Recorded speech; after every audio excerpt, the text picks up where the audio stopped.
and 7 Spanish angels took another angel home. Hey, I'm Willie Nelson, and you're watching HempRock TV.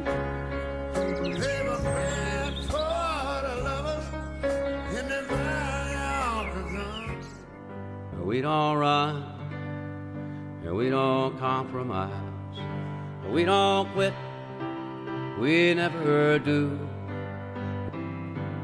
Howdy, ladies and gentlemen. I am Master Sergeant Tony Vance, the voice of Freedom's Voice. Got my Grandpa's World War I veterans cap on and my Joe Cool coffee cup for peanuts. Let's talk about cannabis in the military. We'll talk a little history. The 1937 Controlled Substances Act, or it was called the Marijuana Tax Stamp Act,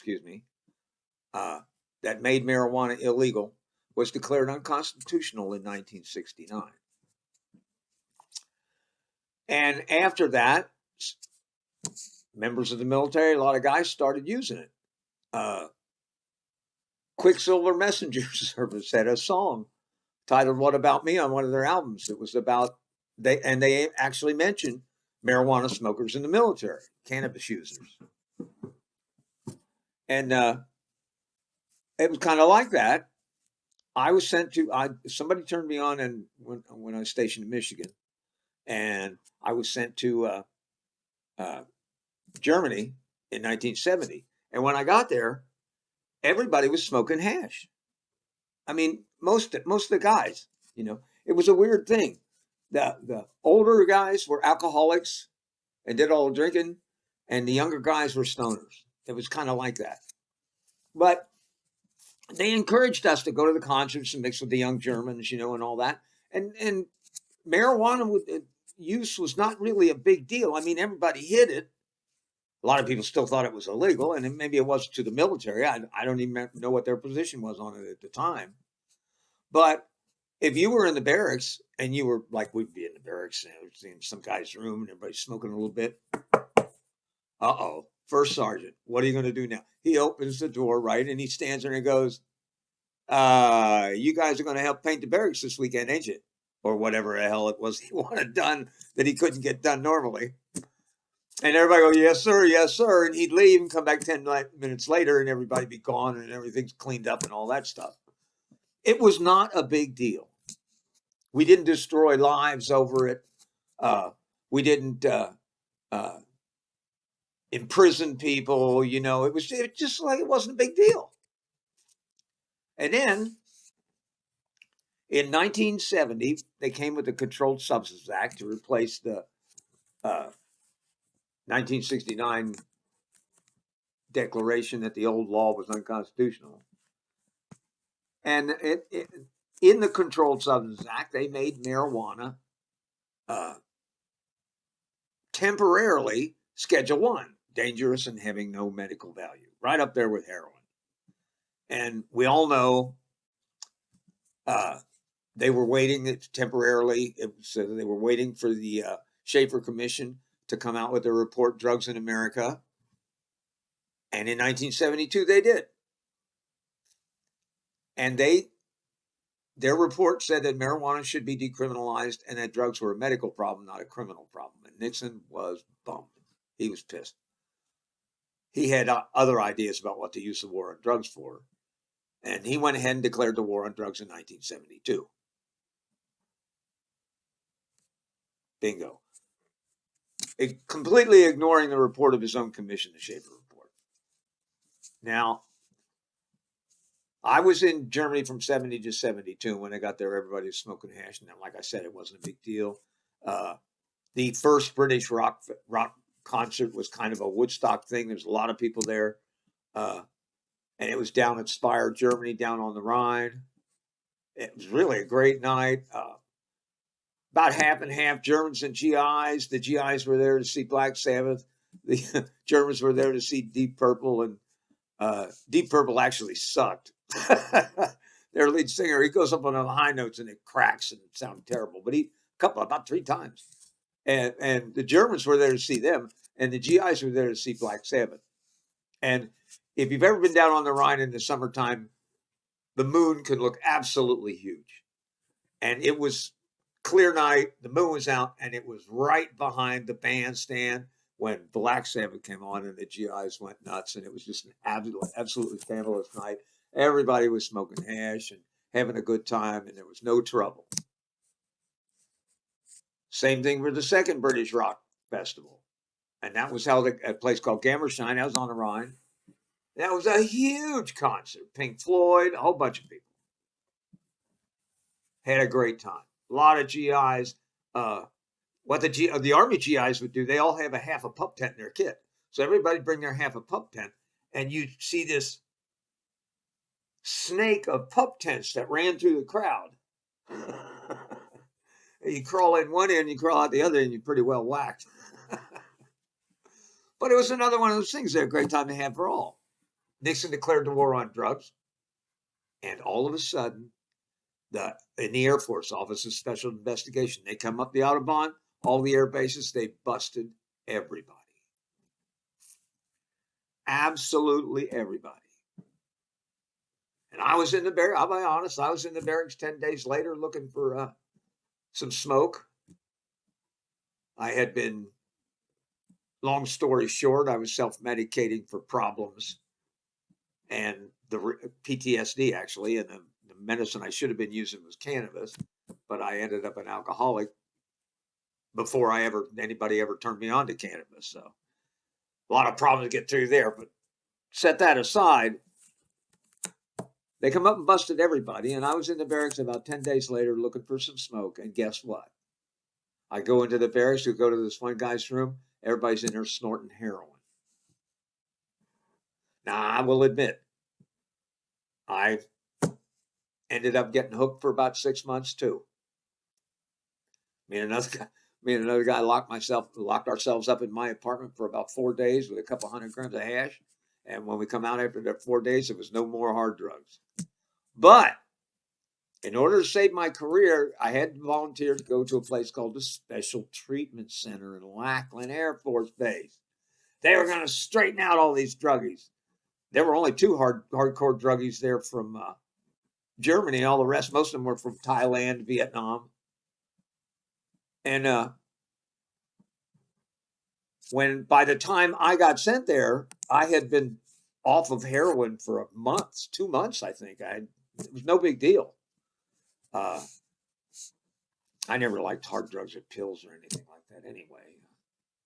The cannabis worked, and that was good enough. But it was illegal. At any rate, they busted everybody and actually drove everybody towards the hard drugs. And the second time I went, it was basically the same thing. I told my guys, I said, do not cross the border with any smoke. You'll get busted. Well, one of my guys did come back from Amsterdam with 100 grams of hash and got busted with it. And the damn shame of it was he was an outstanding airman. Sergeant, actually. But he was an outstanding guy. And I've seen this all through my career. Some of the most conscientious people that I ever worked with were stoners. I couldn't believe it. Seems like they cared even more. I don't know why. It's just the way stoners are. To put it mildly, I gave a shit. I cared. All the way through, I always cared. To try and do a little bit more than what they asked me to and try and make my life better and make my fellows' lives better. But the mistake the government has made is the military spends millions of dollars training these guys, and then for using a drug that, number one, might be legal in the state they're stationed in, and number two, cannot be overdosed on, and does not incapacitate you, in favor of a drug that can make you black out and keep walking, make you pass out, make you die, you can overdose. We know at 0.08 you're incapacitated. None of that happens with cannabis.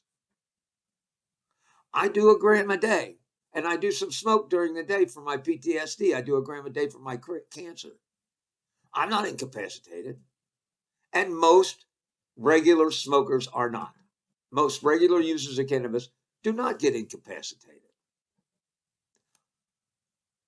The next point is that, seeing as now we know you have an entire cannabinoid system in your body, and since Prohibition, we have been starving our cannabinoid systems for all these years. On top of everything else, marijuana is good for you, and it's something you should consume on a regular basis to keep your cannabinoid system working, because your cannabinoid system regulates your immune system and a whole bunch of other stuff. And I'll give you a perfect example. When they diagnosed me with stage 4 pancreatic cancer, they gave me 7 prescriptions: diarrhea, nausea, to make me eat, all that kind of thing. Well, while using the cannabis, 1 gram of cannabis oil, 1 gram a day, and 3 doses during the day, I did not need any of those scripts. All my bodily functions were relatively normal all the way through the cancer. Constantly having the nurses tell me, "Oh, you're doing so great. You're doing so wonderful. It's fantastic how you do." I mark it up to the oil. I don't know what else to mark it up to. But to get back, we train these guys, we spend millions of dollars on them, and then we throw them out for using the safer drug. That's insane. It's actually a huge mistake. The benefits of cannabis as a relaxation aid after duty, when you're home, or all that, is far better than that of alcohol. And I recognize, a military guy, there's a lot of pressure there. I was responsible for every inch of telephone cable, the poles, the holes, you name it, the workers, the trucks, the supplies, all of it. At Wright-Patterson Air Force Base, millions and millions of dollars of equipment and people. And some of the most conscientious people were guys I knew from my own experience. I knew were stoners. And they worked harder. They were more concerned. It never made any sense to me. But it's all based on this hokey law that is simply a working out and doing of a political scam created by Richard Nixon. Nixon's aide, John Ehrlichman, and I've said it before, but I'll repeat it. He was asked about the drug war, and this is a quote. You want to know what this is all about? The Nixon campaign and the Nixon White House had 2 enemies: blacks and anti-war protesters. We couldn't make it against the law to be black or against the war, but if we associated the blacks with heroin and the anti-war protesters with marijuana, we could criminalize them heavily, break up their meetings, arrest their leaders, and vilify them night after night on the television. Were we lying about the drugs? Of course we were. So there it is. Nothing more than a political scam to harass Nixon's enemies. And it cost our military millions of dollars in training and crap that gets thrown out when a guy uses the safer drug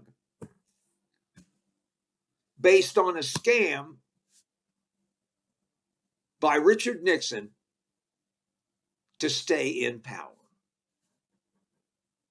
Because the Schaefer Commission recommended that drugs be decriminalized, and that drugs were a medical problem, not a criminal problem.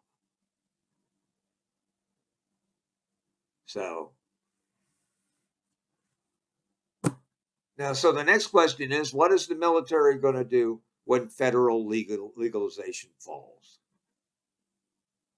Personally, I think they should emphasize, if they're going to emphasize a drug of relaxation for our military after hours and such, I personally would steer the men towards cannabis and away from alcohol. And by every measure, cannabis is far better for them, health-wise, mind-wise, and any other wise you can think of. It's just better. And it's a damn shame that we have destroyed so many lives and so many careers. I'll be honest, the last couple of years, I was scared as hell. I'd have to be a master sergeant with a positive P test. And those P tests were crap anyway. I was over at the Wright-Patterson Hospital when I was still a cigarette smoker. I was sitting there smoking a cigarette on the bench outside the door, and some guy was out there in a white coat bullshitting about how he mixed up the urinal specimens. What? So the whole system was screwed to begin with. Peeing in the bottle. The problem with cannabis and peeing in the bottle is I could smoke cannabis and 30 days later it'd show up in a pee test. And if the cannabinoids that you're looking for were low enough, it would come up automatically because you have the same damn system in your body and it creates the same damn cannabinoids as the marijuana plant. I'm hoping when legalization finally comes that the military will be smart enough and educated enough about cannabis that they will allow our active duty military to use in off-duty settings. I'm not talking, nobody wants anybody drinking or using drugs on duty. But they should be able to access the safest of all drugs in their spare time. Who was it? The administrative law judge for the Drug Enforcement Administration ruled in a hearing that marijuana was the safest therapeutic substance known to man.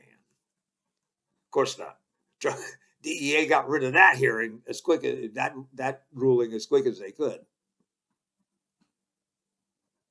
But he was correct. So,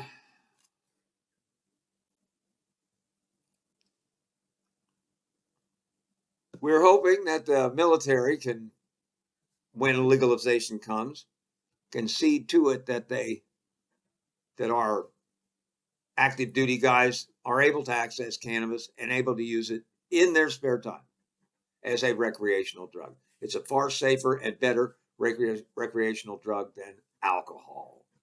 And to go back to 1970 in Germany, I heard several of the first sergeants say something like, well, I'd rather have them doing cannabis anyway.